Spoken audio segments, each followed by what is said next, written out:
Pakistan. And I'm very pleased and honored to introduce Mr.Ali Chughtai, who is a practicing attorney of the High Courts of Pakistan and the State of New York with a focus on insurance, competition, and public interest law. Ali has also been the lawyer with Sana Khurshid in the Sana Khurshid versus the Government of Punjab case and has generally been a great champion of disability rights. I think it's a great team and we're very pleased to have both of you. Over to you, Ali. Hi, can you hear me? Great. So I'm just going to introduce the panelists real quick. Start with Honorable Justice Mr.Ali Shah. Sir, it's a pleasure to have you here. Honorable Justice Mr.Ali Shah, I mean, what can we say about him? But to put it briefly, his jurisprudence in both the Lahore High Court and the Apex Court of Pakistan has furthered the cause of public interest litigation in an unprecedented and unparalleled fashion.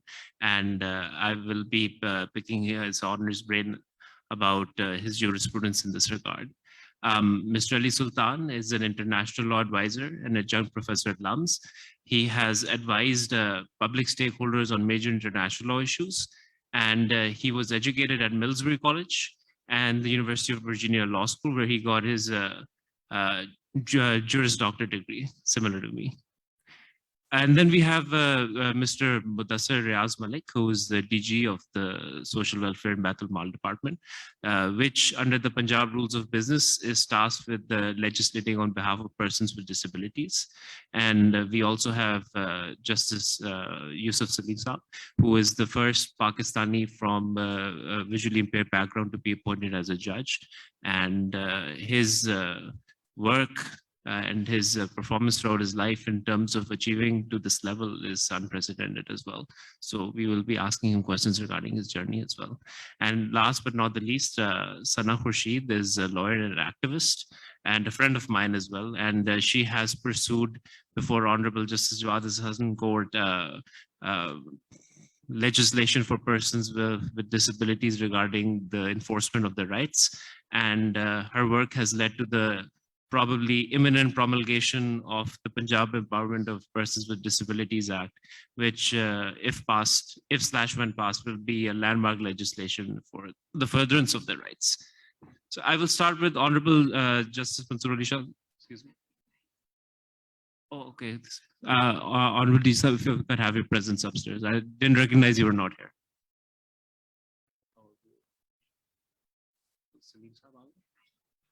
Okay, sure.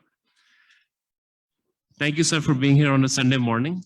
And thank you, everyone, for being here on a Sunday morning. And Honorable Justice Mr.Ali Shah Sahab, regarding the jurisprudence you've developed over the past 10 years, I would like to quote your judgment, 2020 judgment, landmark Supreme Court judgment, whereby you stated that it is social attitudes and environments that are the main barriers for persons with disabilities and not any impairments that they may have.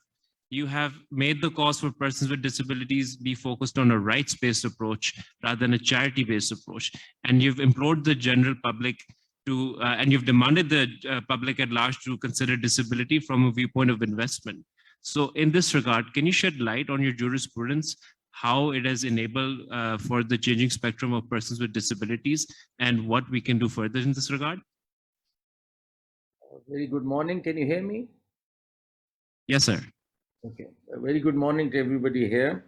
I'm online from Cohort, so in case there's a bad connection and you lose out, my apologies in advance.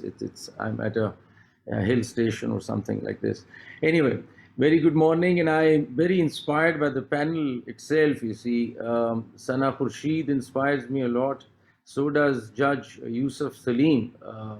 I think they are the icons and the role models we need to look at and follow. They inspire me to write more for this cause, and I think I'm very happy to see them there. I'm also very happy to see Mr. Mudassar Riaz there and his participation in this area.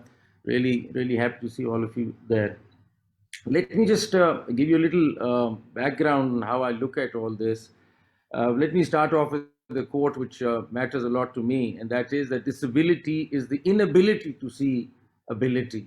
See, so I think the problem lies with us rather than anybody else. We do not understand disability, and it is our lack of sensitivity which is the problem. and we need to understand that and open up. So I think I should be addressing people all around, understanding that it's our problem rather than any other problem, and that's it's lack of awareness at our end which is leading to this. So the definition in our legal world, and the definition that comes out rather well in understanding what disability is, I would start off with that and then move on to the jurisprudence if you allow me some time.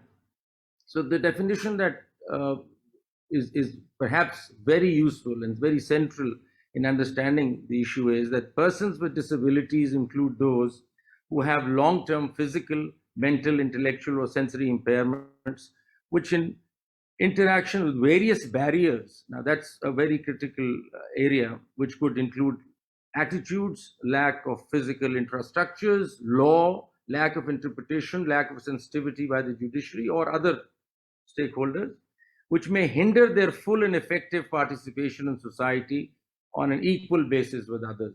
This is, to my mind, the definition. And some of the larger principles on which the jurisprudence rests are that we need to, and I think the central figure, the central theme on which the entire jurisprudence stands is the inherent dignity of a person. Dignity is absolutely critical. So respect for inherent dignity, individual autonomy, including freedom to make one's own choices and independence of persons, is at the heart of this entire jurisprudence. So respect for difference and acceptance of persons with disabilities as part of human diversity and humanity, equality of opportunity, full and effective participation and inclusion in society is the general area on which everything evolves. So having said this, this being the general principle, where does the problem arise? I think the problem arises because we fail to make any distinction, exclusion, or restriction on the basis of disability, which has for the purpose or effect of impairing or nullifying the recognition, enjoyment, or exercise on an equal basis with others. So it is this distinction that we create, this discrimination that we're creating, which needs to be overcome, you see.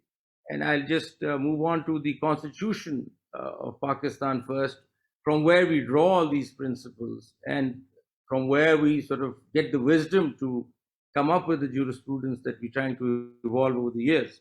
So Constitution of Pakistan does not distinguish between persons with different abilities. There is no distinction. Everybody is equal under the Constitution.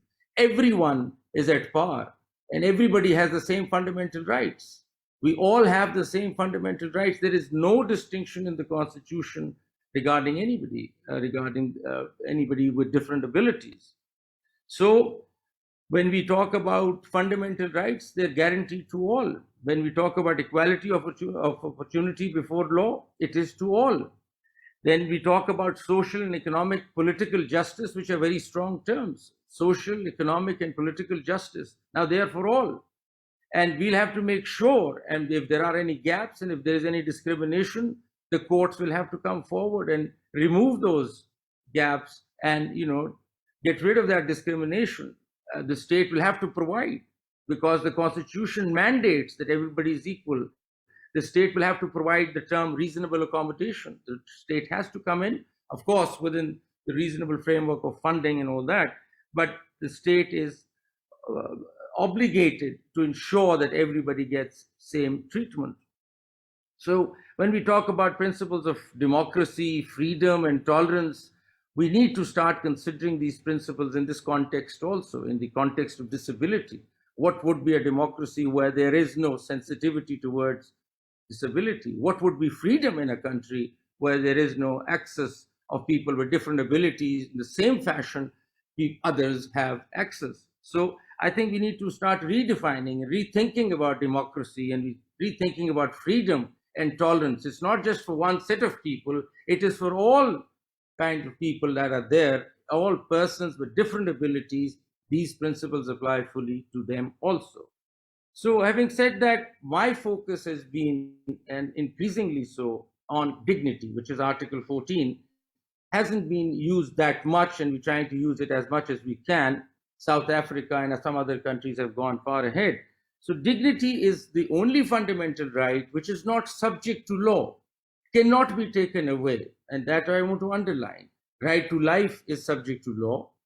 The other fundamental rights are subject to some qualification. But when we talk about dignity, it is not subject to any law. So it cannot be taken away, says the Constitution. So when we say that, what do we really mean by dignity? And I want to read that out a little bit just to underscore the concept of dignity. So human dignity encapsulates the notion that every person has inherent equal worth. This simple but profound concept has three elements. First, every member of the human family has value.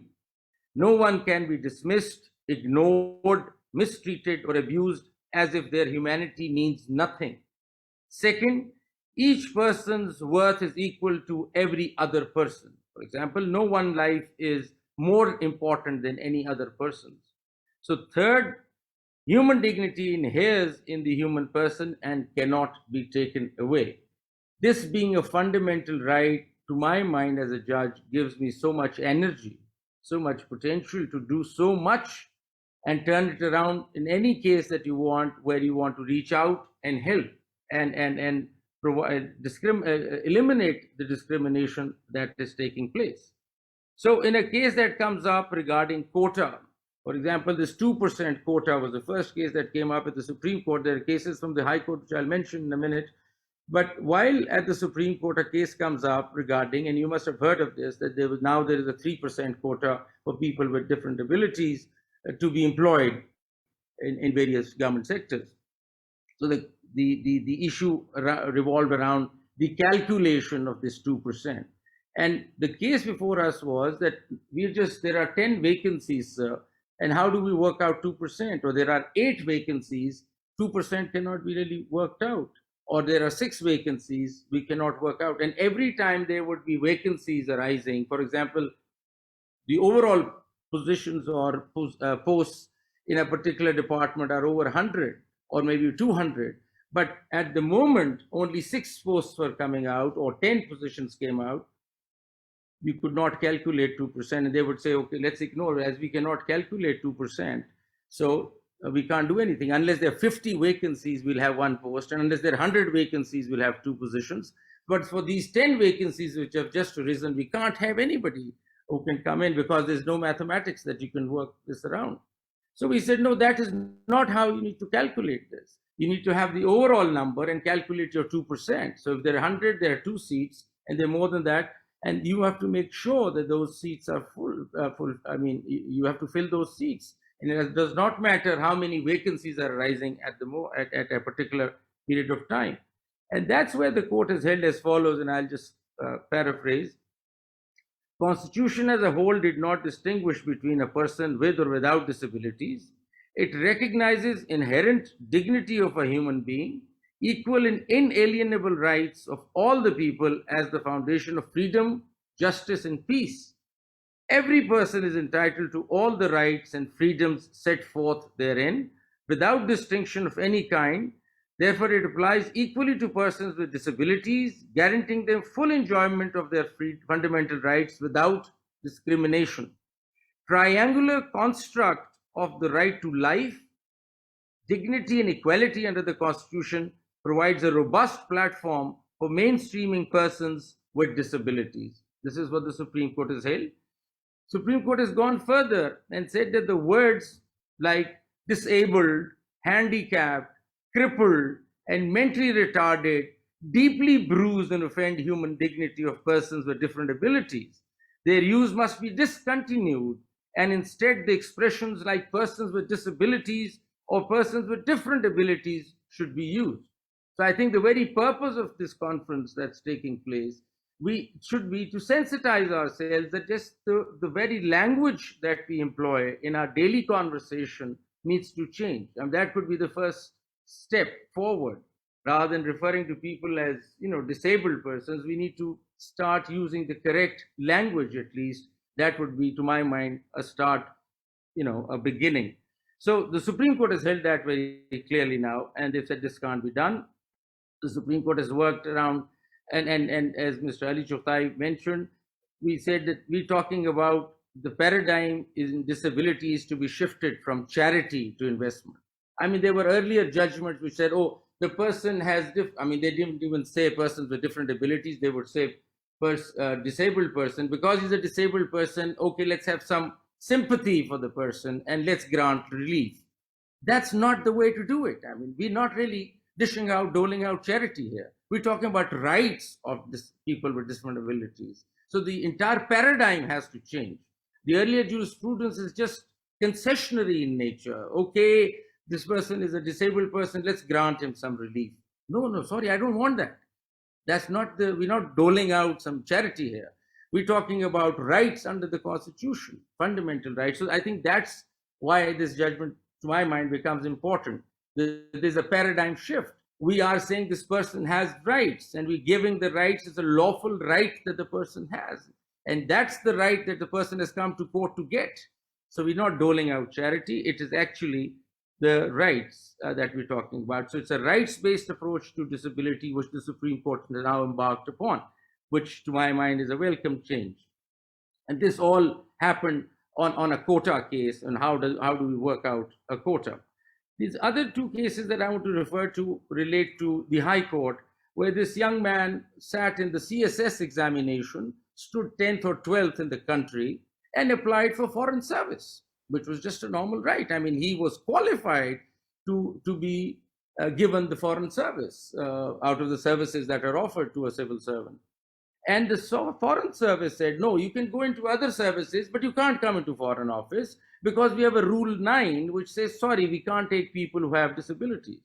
And we said, I mean, how does that, how can that stay within the constitutional framework? So we declared that as unconstitutional, and the person was, the Foreign Office was directed, because he was otherwise qualified, to be a part of the foreign service. And I'll tell you that recently I got a call from Muhammad Yousaf, who was the petitioner, and he came to see me at the office in Islamabad, and he said, I'm one of the best officers at the Foreign Office. I've just come back from a foreign training in Qatar, and I'm being posted somewhere else, and everything is okay, and I'm enjoying my life at the Foreign Office. So this is, you see, and before this, I mean, Foreign Office just had a rule that you can't have people who have perhaps visually impaired, in this case, could not be a part of the foreign service, which was, to my mind, or to the mind of the court at that time, was unconstitutional.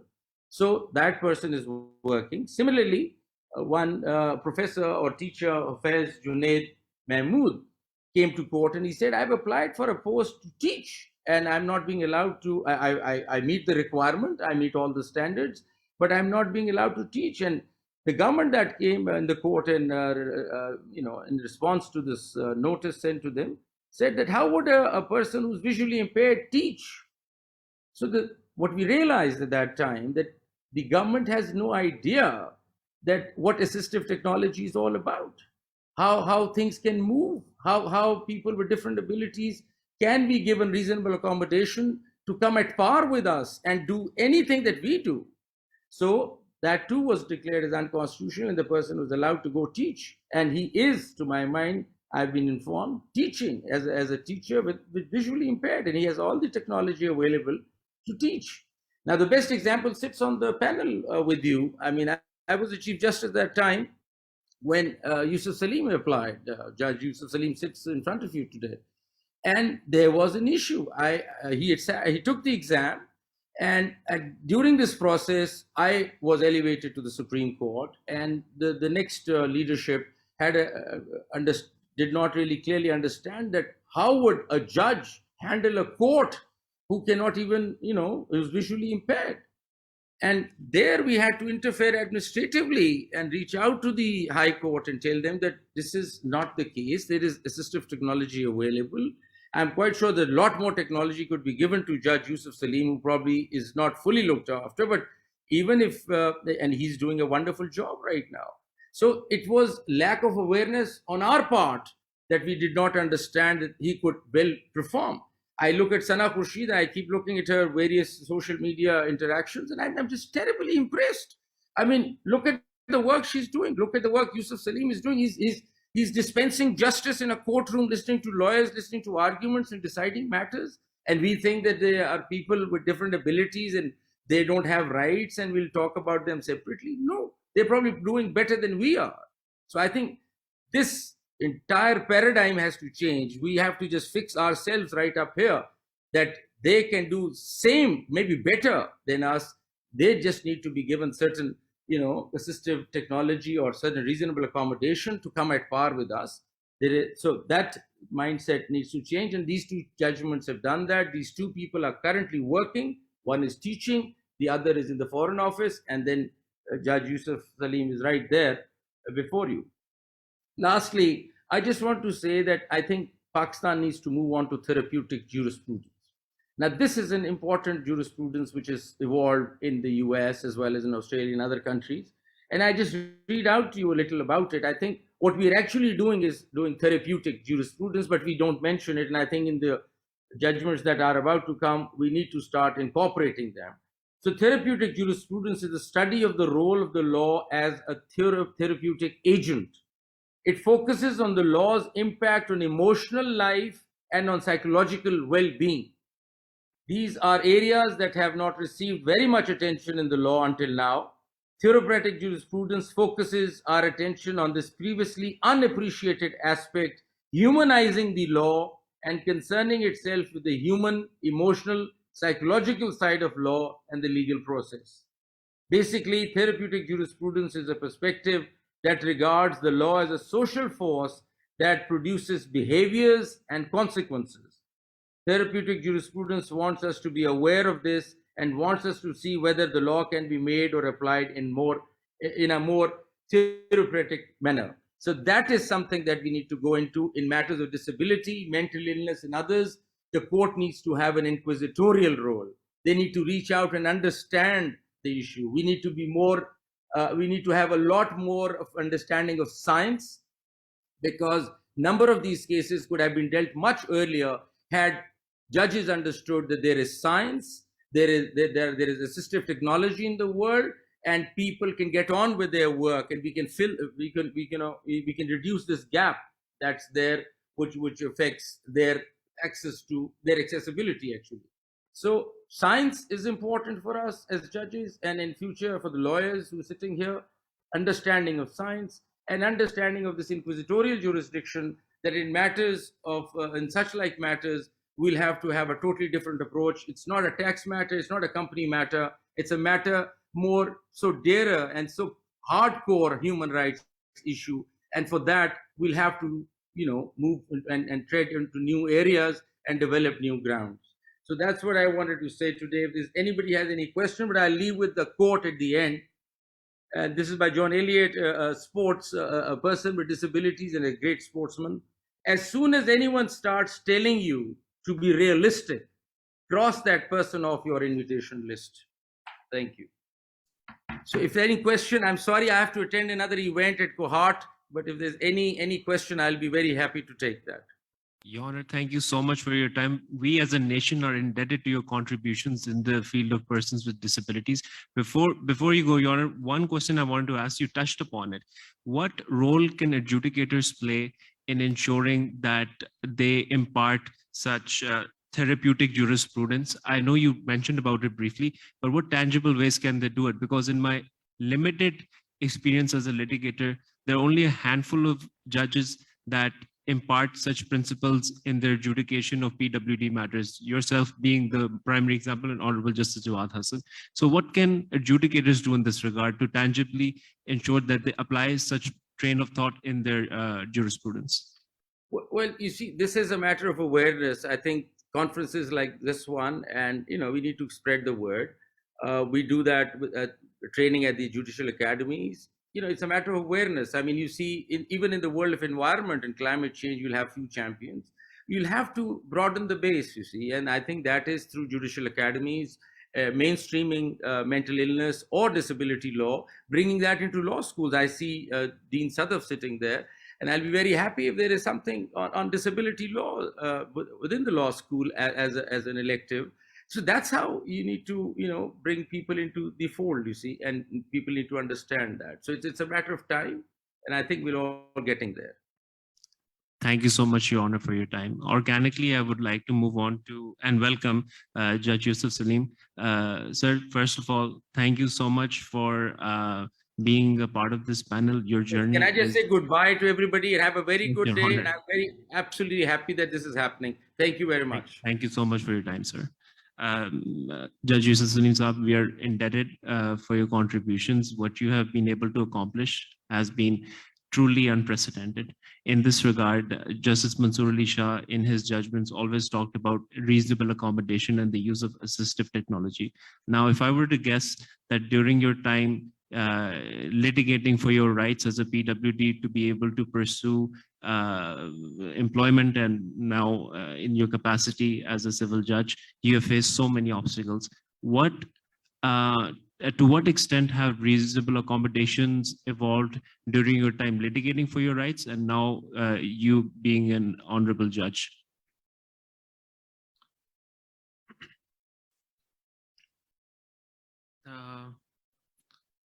Bismillahirrahmanirrahim. Assalamu alaikum. First of all, I would like to thank His Lordship Mr. Justice Mansoor-Ali Shah Sahab for referring me and thinking me worthy of being here and appearing in this conference and talking about my experience that I have had over the years. Being a person with disability in this country particularly is a difficult job. To be honest, the awareness level in the society overall still lags way behind the rest of the world. First, when a person with disability is born in a family, he has to face many challenges. Even his family has to face many challenges at the beginning of his life. So the parents who bring up children with disability are actually great parents. If they think they can study, they educate them, they teach them whatever is essential for their life. So firstly, we need to praise those parents in the beginning, because initially it is very difficult for even the parents to accept the fact that they have a child who has some special needs or who is with disability. So in my case, first of all, I'm always grateful to my parents who thought that I can study, I can do something in my life. And maybe most of you might not know that I was not the only person with disability in my family. I have two sisters who had the same disability, and mashallah, they have done exceedingly well in their life as well. Coming to this, the challenges that I have faced over the years and the reasonable accommodation that has been made, thankfully enough, things are changing, and things are changing for the better. I remember when I got admission in Punjab University Law College in the year 2009, there was a issue in the first place that how would I attempt my exams? How would I manage to do it? Because over the years, there has been a history of blind persons, visually challenged persons attempting their examination either through the mode that was also uncommon, that is Braille, and the other mode that was commonly used was with the help of a writer who would write down the paper for a person having visual impairment. So when I got admission in the year 2009 in the law college, I asked the administration that I cannot, I am not used to telling someone to write for me, because I have throughout my education, that was earlier from my school to my intermediate, I had attempted my exams myself. So the Lahore board had a mechanism by which they allowed persons with visual impairment to attempt their exams in Braille. So my matriculation and intermediate was through that mode. So in the university, there was no such mode available in which a teacher could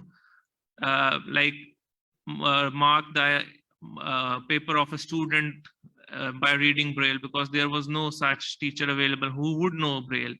So the only thing that was possible at that time for me was to attempt my exams on the computer using assistive technology. At that time, like 13 years back, technology wasn't the same. Things have drastically evolved over the last decade in terms of assistive technology.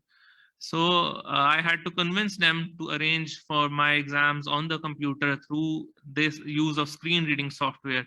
And throughout my 5 years at the law college, I attempted my exams on the computer using a screen reading software that is known as JAWS, Job Access with Speech. So it was gracious of them, actually, I would say, to allow me to do so. And I thankfully happened to prove them that the arrangement that they made, the accommodation that they took was worth it. I went on to top my batch and was awarded with the gold medal in 2014. Moving on, when I thought of an employment, I went into the law degree thinking that I wanted to be a judge. It was never any other thought that had ever crossed my mind throughout the time that I was not eligible for, because the eligibility criteria requires 2-year practice after the law degree. And when my 2-year lapsed there, the advertisement for the post of judges did not appear for a year or so. But I did not attempt any other competitive exam just for the reason that I wanted to become a judge. I knew it in the beginning that it was going to be a challenge. When I applied for the post of civil judge cum magistrate, the Lahore High Court, at the time, His Lordship Mr. Justice Mansoor Shah was the Chief Justice of the Lahore High Court. They were also gracious enough to arrange for my exam on the computer. Although that was a new experience for the High Court as well, but thankfully enough, they understood my issue and they were willing to accommodate me in a separate and in a different manner. So I attempted the same exam that the other 6,500 candidates did, but the mode of attempting the answer sheet was different. I was not using a pen. I was not dictating it to someone. I was writing my paper myself. So that experience is like, it empowers you. It allows you to narrate your thoughts, your ideas in the way that you want to do. So I was lucky enough to pass that exam in flying colors as well. And the issue arose when my appointment as a civil judge was to be made. But in light of the judgments of the Honorable Lahore High Court, authored by His Lordship Mr. Justice Mansoor Shah in the case that he referred, Hafiz Junaid Mahmood and Muhammad Yousaf, PLD 2017 Lahore 1 and PLD 2017 Lahore 406. My issue was also resolved and I was recommended and I was appointed as a civil judge. Since 2019, early 2019, I am holding an independent court. It has been like 3 years and almost 3 months that I have been holding an independent court in Lahore, the place that is actually considered very difficult to adjudicate in, like for the judges and especially for the judges of district judiciary. Lahore is considered a difficult place due to a myriad of reasons. It's not just about the environment, it's about the infrastructure, the available resources, and everything that is allied with providing justice. So in my 3 years of service, actually, I need to state that some facilitation has been made, some accommodation has been made, but I have to adapt to the existing system because all accommodation cannot be made for me because there was no such example before my appointment and there hasn't been any since. So the only example and the only person they have to cater to is me. So there have been certain accommodations that have been made, like for me, a scanner has been provided in my court that so that I can scan the plaints, the written statements, the applications that are being filed, and I can read it myself rather than someone reading out to me. But the challenges that we still face in Pakistan generally, and particularly I face in the court, is that due to the lack of any screen reading software in Urdu, like any software that works properly, we face a lot of challenges. We being Urdu speaking and Punjabi speaking, particularly in Lahore and Punjab, this province population, we draft most of our documents in Urdu. English is rather not very common, although it's common in Lahore. If we move on to other cities, it becomes even more uncommon. But most of the documents that form part of any record are actually in Urdu. So even if you scan that document, you face the difficulty of reading the document. And unfortunately, this accommodation cannot be made by the Honorable Lahore High Court that I work under, or the District and Session Judge Lahore that I work under. It has to be done and made available. It has to be done by the government. It has to be done at the governmental level, or by some international organization. I find it surprising enough that there are screen reading software of Hindi in and even Apple has integrated in their voiceover the Hindi Hindi language, but Urdu is not to be found. Like, there is no synthesizer that can read out Urdu in a proper manner. There have been attempts at individual level, but these cannot be relied upon while working in court, because in a court environment, you need to work swiftly. You need to read documents, you need to hear arguments, you need to dictate at the same time. There are several things that are going on at the same time. So there are so many challenges that you cannot like just wait and like wait for the software to respond or to narrate it slowly to someone to read out. It takes a lot of time. So there are challenges in that regard, and other challenges that I also have faced in my time. And it's not me who faces the challenges. I sometimes feel that these challenges are faced by the litigants. Like, my court is situated on the first floor of the building.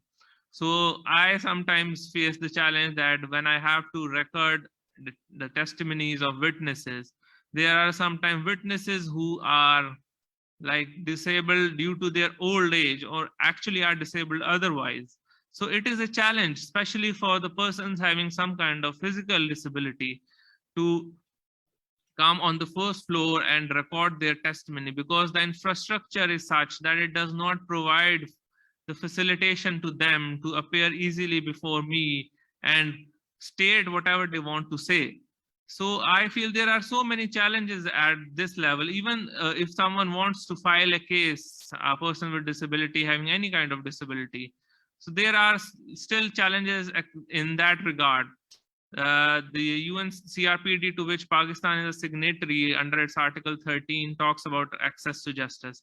But still, I feel there are many accommodations that are required to be made in this respect as well, so that a person with disability can firstly, if he is faced with some problem, he is faced with some challenge that he needs the court to address, he can approach the court of law and file his suit, his petition, and can appear in the court and record his testimony, record his evidence in a manner that is convenient to them. Similar is the case that I am talking about. There are infrastructure challenges, and there are then challenges that there are no such interpreters in the court who can like interpret the sign language. If someone has appeared in the court and has cannot speak and cannot hear, so there are not there is no facilitation as such that can like accommodate that person. I happened to come across a case a few months back that there was a plaintiff who appeared before me in the court. He had filed a suit for partition. The other party came to the court. They filed an application for early hearing of the suit, stating that the plaintiff wants to withdraw his suit. The application was not filed by the plaintiff himself. When the plaintiff got to know about the application that was pending before me, he had appeared in the court and had so much difficulty conveying to me that he does not want to withdraw his suit. He wants to fight, and he wants his right in the inherited property that the other family members are depriving him from. So he, through someone that was available at that time who could understand the sign language, me having a visual impairment, could not communicate with him directly, had to tell me in a manner, and it was difficult for him to communicate to me that he wants to fight this case and he does not want to withdraw the case, and this application has also not been filed by him. So this is how people who are appearing in court face a lot of challenges, and these need to be addressed in order that the challenges that they face are resolved. I might be one of example. I don't know whether many people coming after me may opt for the same profession, or they wish to come here and be a judge having some kind of disability. But more than for me, what accommodation has to be made and what assistive technology has to be provided and what arrangements are to be made, I feel it is more important for the litigants that such courts must be established that have reasonable accommodation for them, that they can appear and their issues and their difficulties can be resolved. Another issue that I think most of the persons with disabilities appearing before the courts face, and that has been also indicated, that the judges are not generally as aware as they should be with regard to the needs of the person with disabilities and with the abilities of the person with disabilities. A term that is used is with regard to PWDs is persons with different abilities. So unfortunately, most of the population over here is not aware of the different abilities that PWDs have.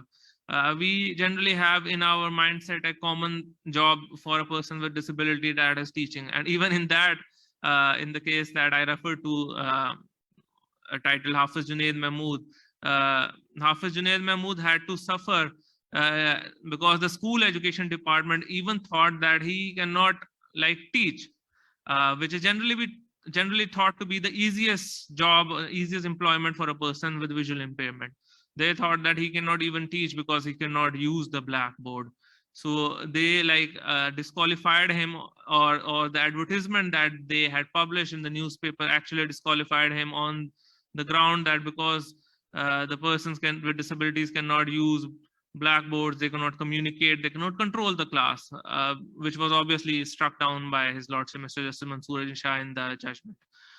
So these challenges are being faced at every stage in our life, from our education to our employment. There are so many challenges.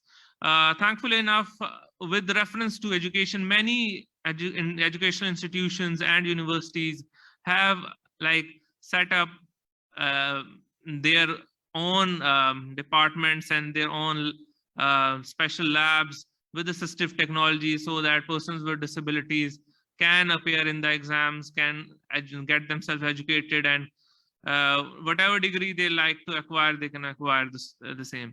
But at the level of employment, there are still many challenges. The judgments that His Lordship referred to all relate to employment issues. Hafiz Junaid Mahmood's judgment, Muhammad Yousaf versus FPSC, and the recent judgment of the Supreme Court of Pakistan in Malik Ubaidullah case all refer to such cases of challenges that the persons with disabilities face in their employment. So if we want to ensure that the persons of disabilities become a significant part and a contributing part of the society,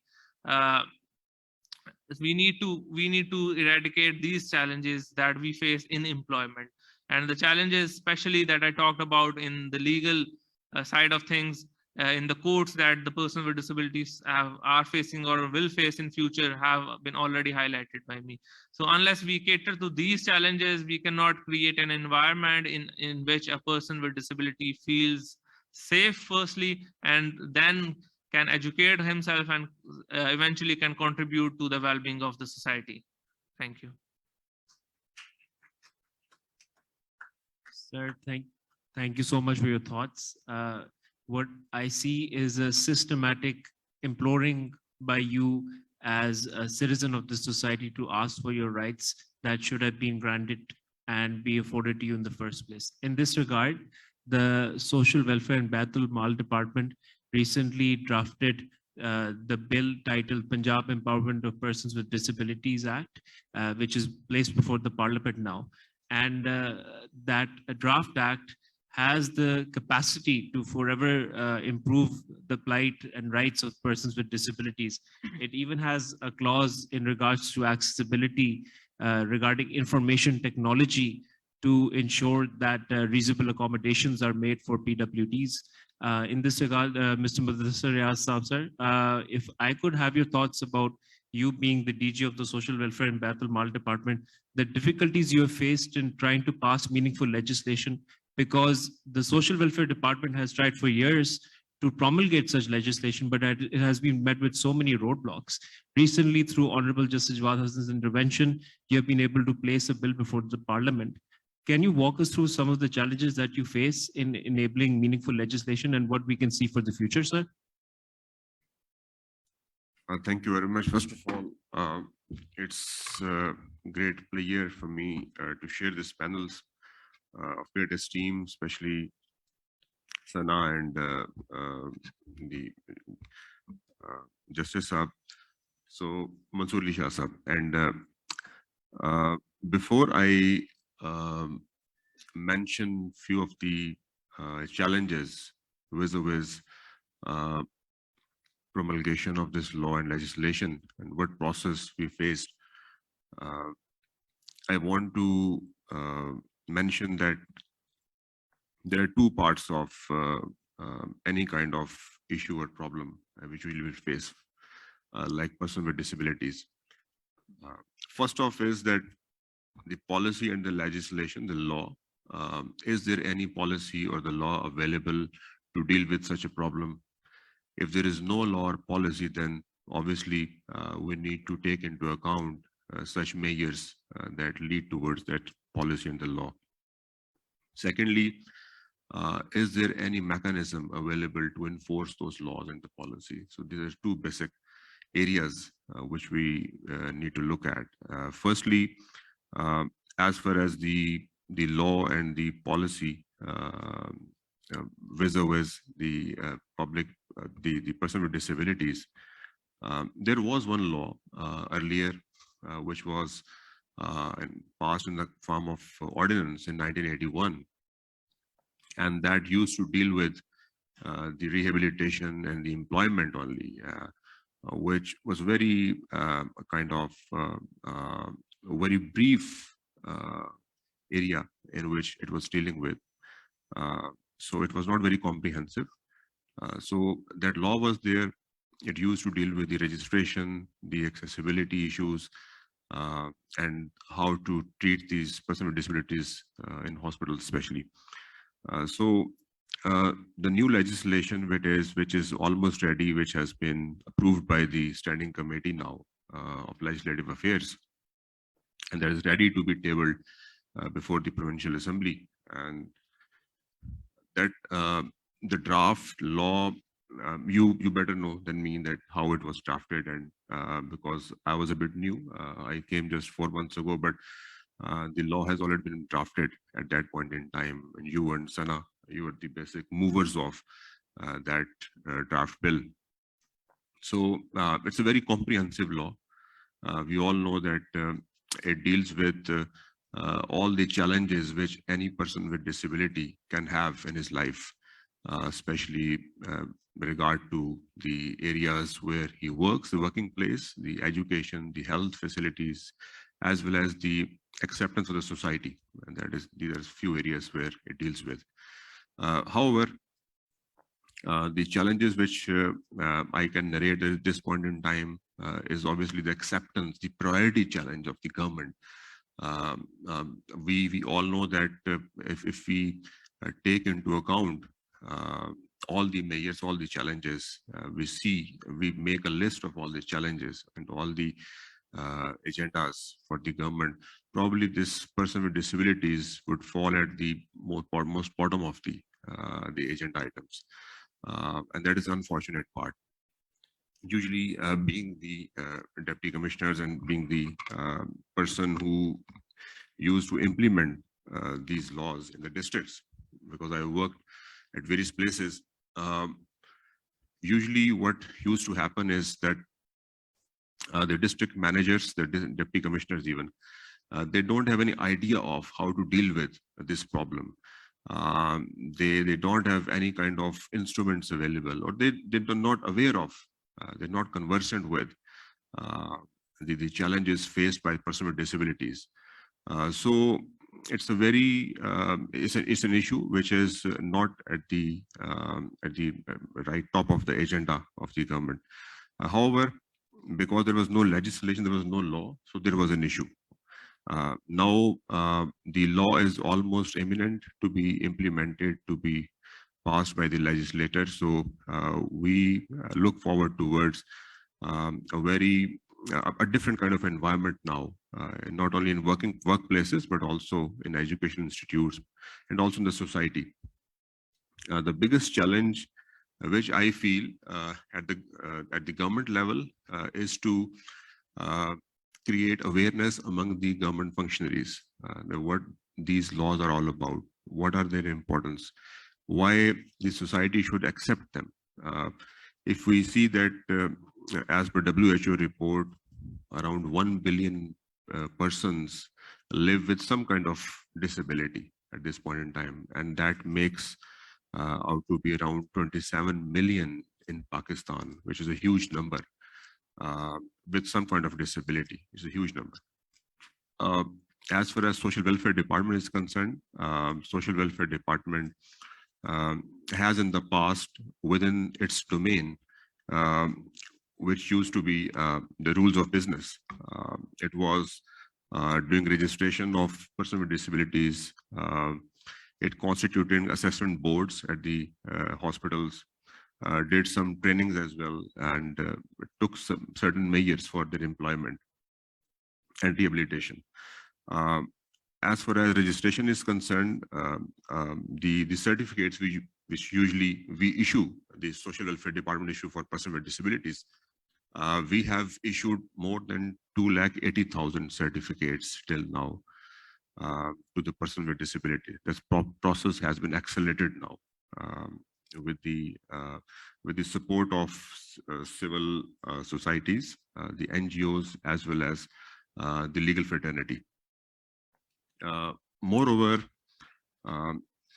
certain other measures which we have taken, 3% job quota.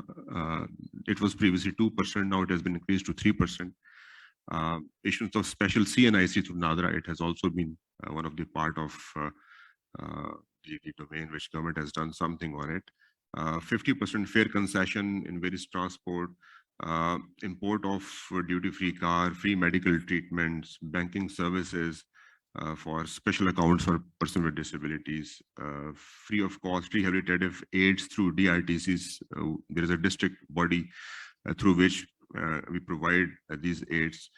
10 to 15 years age relaxation for jobs up to BS15, and similarly reservation of one seat in PhD in every discipline. Provision of wheelchair and laptops and getting admission at university level. There is no age limit for admission in education institutions, and special compensation fee in education institutions. These are certain measures which have been notified by the government. As far as the organization support in social welfare department or from the government level regarding the person with disabilities is concerned, we have at this point in time Provincial Council for Rehabilitation of Disabled Person that exists with certain mandate of rehabilitating person with disabilities.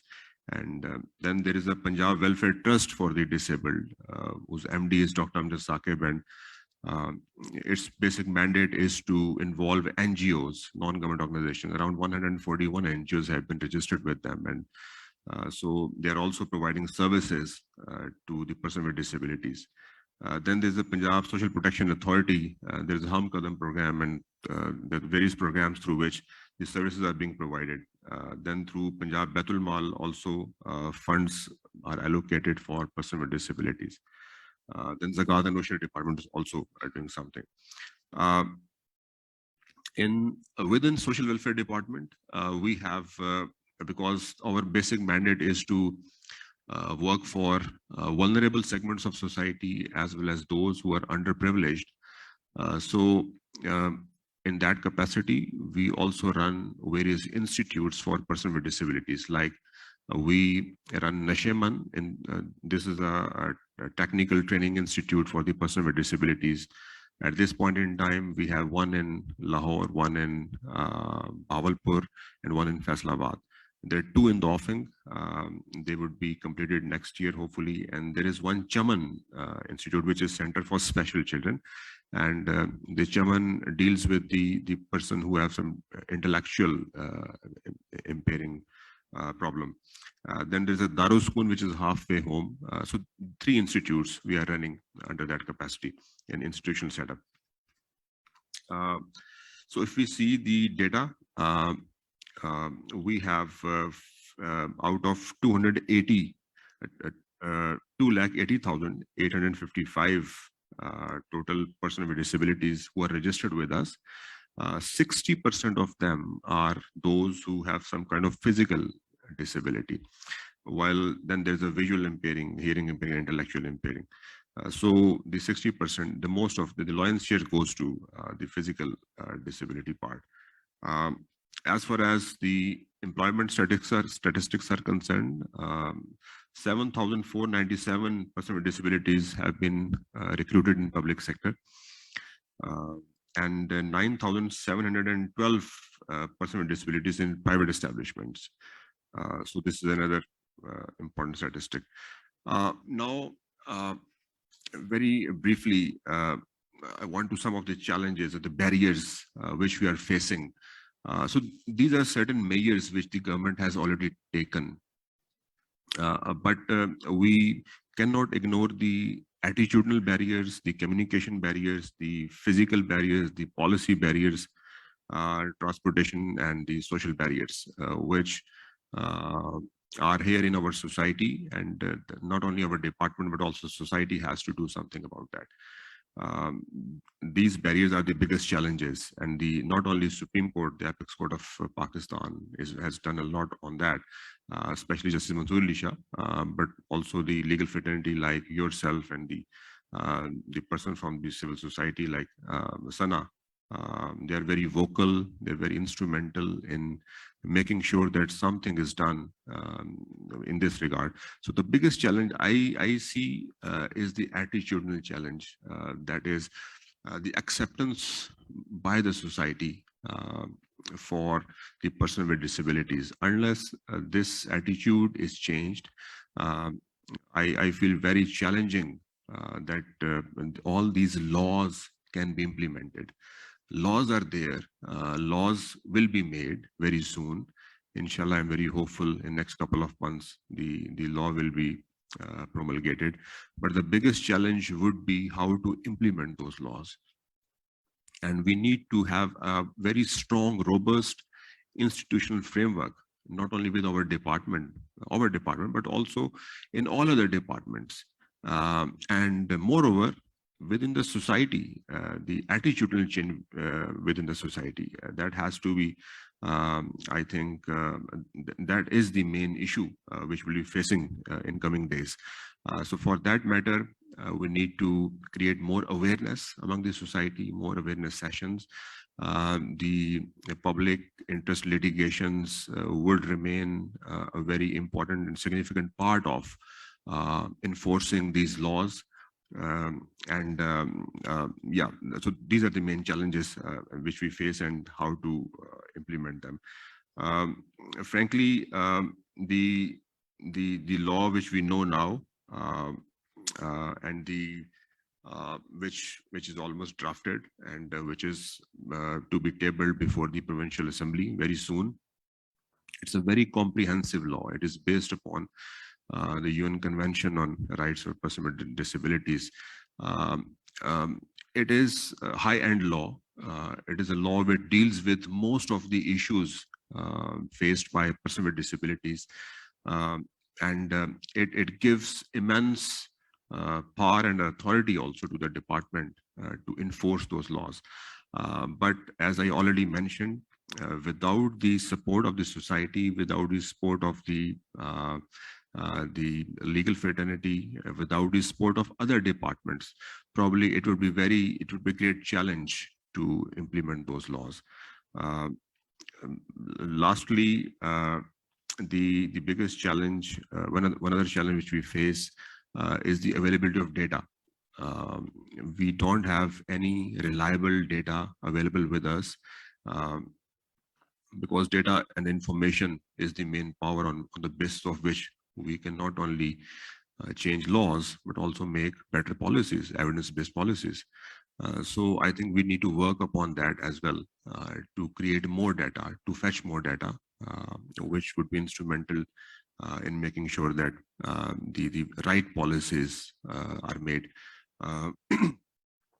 One more issue is, because you already mentioned, and Justice Saab has also mentioned that now assistive technologies, they are in place in the world. The technology has developed in a way that that has been unparalleled in the history of mankind. So now assistive technologies are there. We can make use of those technologies for make a more equitable environment for persons with disabilities.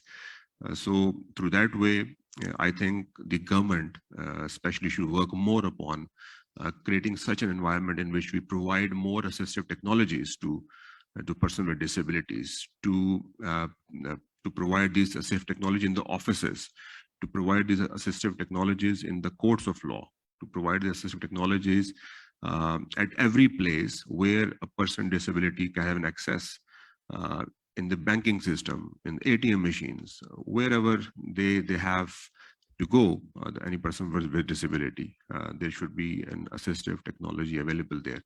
Not only to be provided by the institution itself, but also by the government to the person with disabilities. So I think that would create more equitable environment for person with disabilities, more safer environment for person with disabilities. I think if you ask me one or two things in which we need to work upon more, not only as a government, but also the society. One is to create more acceptance under this law, because law is there now, law will be inshallah there. And secondly, to provide more appropriate need assessment for these persons with disabilities and to provide them assistive technologies. So these are a few thoughts which came into my mind regarding the challenges and what is the way forward, how to deal with persons with disabilities. Our enforcement framework should be very robust, and I think we need to work upon that further. And we were working on this, and we will be working with not only you, but also with other stakeholders to make a better enforcement system and framework through which these laws can be enforced in future. Obviously, without the more inclusive, sustainable, and safer societies for persons with disabilities, it's not possible to optimize our potential as a society, potential as a economy, and potential as a culture. Thank you very much.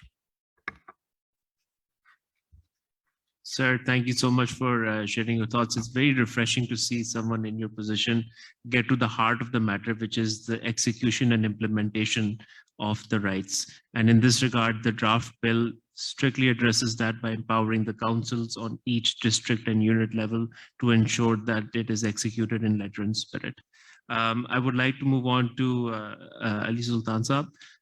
Sir, you have worked with the Federal Ministry of Human Rights to examine Pakistan's practice on international human rights obligations and develop a roadmap for reform to bring Pakistan's domestic legal landscape in accordance with its international obligations. In this regard, we have mentioned the UN Convention of Persons with Disabilities and the enforcement of the rights.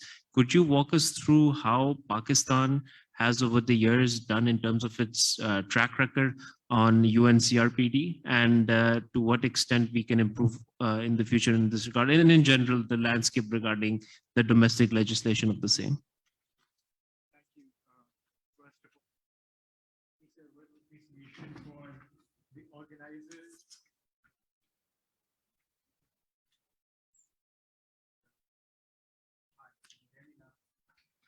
Okay. Hi. Yes. Yes. Okay, thanks. Well, first of all, thank you for having me. And let me first say a word of appreciation for the organizers and the law school at LUMS for hosting this conference. This in itself is an event which will create that awareness that all the panelists have been talking about so far.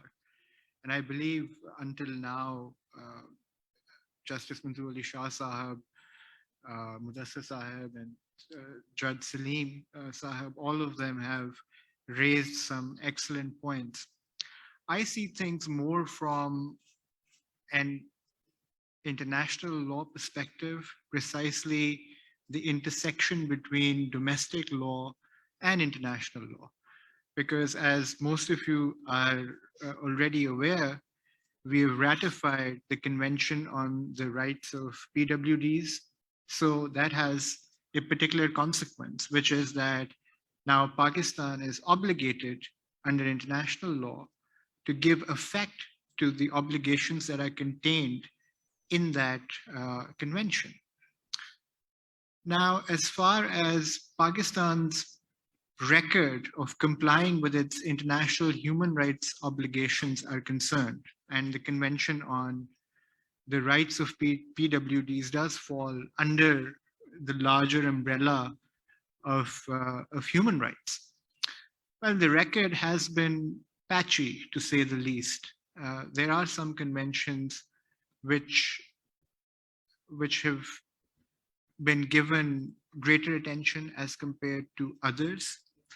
And one of the reasons, one of the drivers why some conventions have gotten more attention from the public stakeholders is the GSP Plus status, which was granted to Pakistan a few years ago.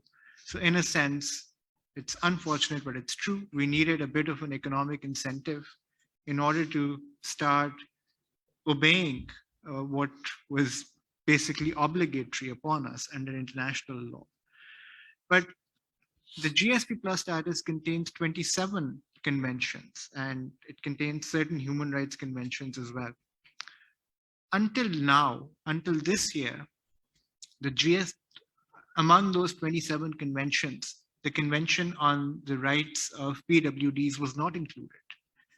But beginning from next year, and this is quite a step change in terms of the whole GSP regime, beginning from next year, and this is going to continue for the next decade, only those states would be eligible for GSP Plus status who have not only ratified the Convention on the Rights of PWD, so now this convention is being included in those 27 conventions.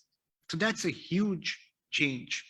And I think it's going to provide that incentive to the public authorities in Pakistan to implement this convention in its true spirit, because that is something which, as I've mentioned, has been lacking. Fine, we've had laws.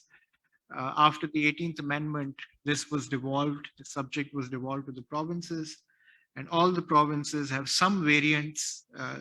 They're pretty rudimentary if you compare them to a legislation like the Americans with Disabilities Act, which is so sweeping and so comprehensive. But nevertheless, we have some legal framework in Pakistan. All the provinces and the Islamabad Capital Territory have passed some laws, and there are rules also that have been made under those laws. But the challenge, of course, remains that of enforcement, as Mudassar Sahab also rightly pointed out. So we need to, in my view, we need to update the legislation, make it more sensitive, make it more, phrase it the right way. You know, I was reading somewhere recently that in places like the UK, even expressions such as blind as a bat, as deaf as a post, one-eyed leading the blind, we unthinkingly we use these expressions without thinking what impact such expressions might have on those who actually have such impairments. So we just need to be more sensitive, more alert, more nuanced in our in our conversation, in our discourse. And lastly, one more thing that I would like to add is that, and Justice Shah mentioned this, that there is no reason to believe that those who are differently abled, and that's the expression that I think should be used, although, you know, because of the historical hangover, we still continue to use disabilities, but different abilities, I think is a lot better. But one last thing that I would like to add is that, you know, Justice Shah mentioned how there is no reason for us to believe that differently abled persons cannot measure up to those, you know, who don't have any such issues. I would say that in some cases, I can give you examples where they've surpassed those. You know, think of the late great Stephen Hawking, how impoverished the world today would have been, intellectually speaking, had there been no Stephen Hawking. So, you know, there is absolutely no reason, no logical reason to believe that people who were differently abled cannot measure up or surpass those who don't have such impairments. Thank you. Sir, thank you so much for your thoughts. And Honorable Justice Mansoor-Ali Shah is a pioneer in this regard. Language matters so much. And in 2017 PLD 1 that was cited towards by the panel as well, it was emphatically stated that we need to stop using such derogatory terms, and they're relics of the past. And when you communicate in a progressive language, it also reflects in your actions. And Honorable Justice's services in this regard are commendable. Last but not the least, I would like to move on to Sana Khurshid. Sana, could you walk us through your journey of advocating for PWDs and what obstacles you've been met with, and what you see the future as, bright or maybe not so bright or shallow? Thank you, Ali. Thank you for having me, and a special thank you to Justice Mansoor-Ali Shah for his kind words. You know, it's for me, it's been such a personal thing that when somebody appreciates my efforts, I think they're talking about somebody else. Because you know, I don't know if anybody, if you know my background or not. I was not born with a disability. I was in a car accident which left me a wheelchair user. So for me, the stark contrast between life as I was treated before my acts as an able-bodied person and a disabled person, it was quite a shock for me. You know, for the longest, I thought the biggest obstacle that I had to face and the biggest barrier that I had to get over was my own mental barriers that I had put in place, that I refused to accept myself as a disabled person. And when I got in the society, when I went out, for me to realize that the society is not ready to accept me, that there is no place for me in this world, that was quite a big shock for me. I think from there it started, and Justice Mansoor-Ali Shah talked about dignity. You know, that played a big role in my whole journey for accessibility. When I used to go out, I used to get lifted to places. And you know, I felt like I was a spectacle. Everybody was staring at me. It was so difficult. You were treated like, I felt like I'd use the Urdu word tamasha. That, you know, everybody was staring at what's happening, why is there a commotion? And it was very degrading, it was very frustrating, and it was very disheartening. So it started from there, and I remember we were in a restaurant and Ali was there, and we were talking how the waiter who was lifting my chair, his foot slipped and I was about to fall down. And I think that is when it hit me that no, I cannot go on like that. I need to do something about it. I cannot be the same as those who I complain about, that they are not doing anything for me. So this whole journey started from there. It started with a simple social media post where I called out that public place for not having a ramp. And the kind of feedback that I got, it was so positive, it was so encouraging that it just started from there and it ended up, it was a petition for getting ramps made in every public and commercial place. And thanks to Justice Jawad, it ended up in making a law for empowering people with disabilities. So yes, to summarize this whole journey, that is what it was. My starting point was a ramp, and now we're leaving with a whole law. Fantastic. Well, are there any questions from the audience that pertain to this panel discussion? Anyone would like to ask? Great. Sorry. Yes, madam.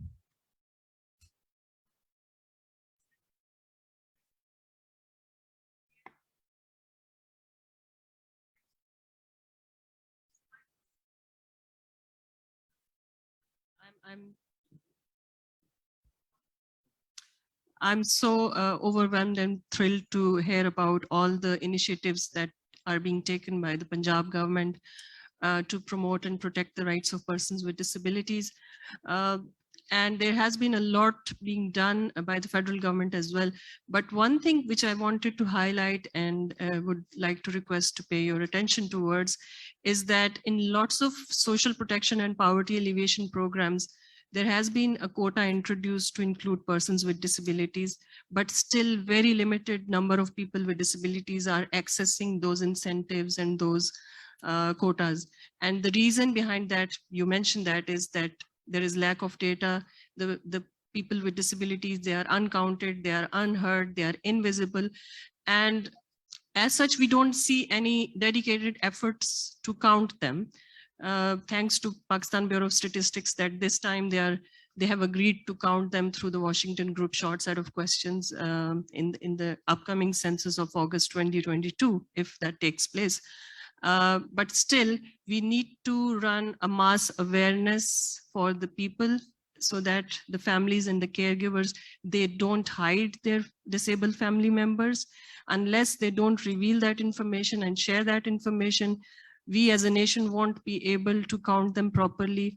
And unless they are not counted, we will miss out a large proportion of our population who need our attention for their empowerment and for their inclusion in the society. Thank you. Yes, of course. Thank you very much. Actually, you already gave answer into your question. This is the main problem. Yes, we don't have data. We don't have reliable data. We need to work more upon that segment. Until unless we have good data with us, it is not possible to implement the law, implement the policies. This is number one. Number two, the enforcement, I already mentioned the enforcement mechanisms are very weak. They were very weak. I still doubt they would be strong in future, even if this law is promulgated. We need to put a great concerted effort, a coherent effort, in order to make sure that the basic principles which are behind this law, they are implemented. So that would be a great challenge ahead, which we'll be facing.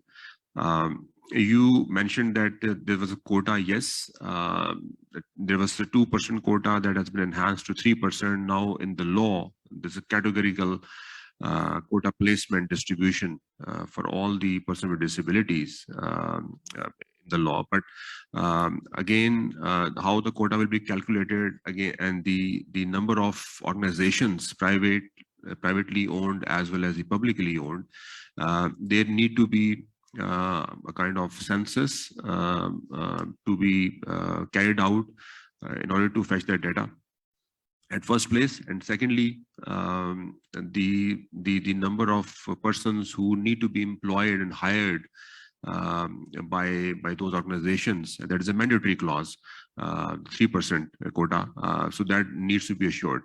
So this would be a great challenge again, which I think that we need to devise a complete strategy and mechanism through the council, which has been now made, will be made under the law, But we need inspectors, we need enforcement mechanism, we need the concurrence and the support of not only the public authorities, but also the civil society organizations like yourself and the NGOs, in order to make sure that this provision of law is implemented. Yeah, thank you. To supplement what Sir just said, the Council has been empowered to appoint advisory committees as per this imminent promulgation of this Act. And along with that, it has also been empowered to carry out awareness sessions through all segments of society to impart more knowledge regarding the same. And on a personal capacity, Mr. Irfan Godal Saab is a very competent person. He's been tasked with ensuring not only the promulgation, but the execution of this Act. Feel free to reach out to him afterwards, and I'm sure he'll be able to accommodate, because I don't want to speak on behalf of the department, but I am sure they're actively looking for stakeholders to be able to contribute to the same. Yes, sir. Yeah, thank you. Again, question for you. It's not a question, in fact, a suggestion. Once we have this Act, we have been trying since long, and we are saying that, you know, the data is one of the major issue. Now, this is a good news that we have PSLM survey, last survey report, which includes, you know, person with disabilities, including Washington Group short set of question. And it, you know, it is very much aligned with the global numbers. The prevalence of functional limitation, person with functional limitation is around 12%. My suggestion is it possible, by all means, under your able leadership, if Punjab Welfare, Social Welfare Department can establish a disability information management system where we can have the details of all the person with disabilities around the province at one place, and that will be an easier way to make the things moving. So this was a suggestion on it. Okay, thank you very much for a very, I think, great comment and great suggestion. This process of management information system for persons with disabilities, that is already under process, and that would be completed hopefully by in next couple of months. I'm very hopeful. If Irfan can bear me out, we can launch that program very soon. PITB is working on that. There's a huge funding involved in that, and that has been the funding, the problem has been resolved. So we are creating a portal through which we'll be accessing and giving access to the person with disabilities. So this information management system, which would be just for person with disabilities, that would be a great instrument, I think, to channelize various informations which are coming to us, and also to disseminate information to the person with disabilities. Also, we're going to, we have created a portal for assessment of person with disabilities medically. Now, they need not to go to the hospitals at first instance. They can apply online for their certificates only, and they can shortlist through drop-down menu the dates which suit them for appearing before the medical assessment boards headed by the MS of the hospital. So only once they need to go there, and they can download the digital certificate for themselves online. So this is a new thing which will be very soon online. In 5 hospitals, we have already launched it. In 131 hospitals, we'll be launching very soon. In next, again, couple of months, by June is our target. Also, previously, the medical assessment boards were only confined to the district headquarter hospitals and a couple of teaching hospitals. Now we have trickled it down. We have decentralized them to Tehsil headquarter hospitals. So this is again a great initiative which has been carried out by the government, and now 131 facilities will be available for that assessment. More important, I already mentioned, is there is an inadequate assessment, need assessment. Once a person with disabilities presented before the board, he appears before, she appears before the board. It's a very basic form which usually medical officers fill in. that doesn't deal with the exact need assessments. What are the requirements of the person with disabilities, and what are the causes, sources of this problem? So I think that form also needs to be reformed in a way that it deals with adequate need assessment, so that we can provide them assistive technologies also. So this is, I think, we need to work upon more as organization. Yeah, thank you. Since we've run out of time, I would encourage anyone with lingering questions to approach the panelists separately.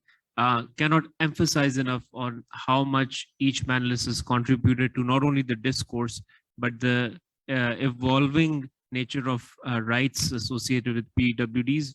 We sincerely hope that the future is more bright. And on a concluding note, I would like to quote from Honorable Justice Jawad Hassan's landmark judgment on rights of PWDs, quotation from a US Senator Tammy Duckworth, who was a wheelchair user herself, who said, "Don't look at me with pity. I have earned this wheelchair. I own this wheelchair. I am proud of it, and I'm going to use it to get to places a lot faster than you ever will." Thank you, everyone.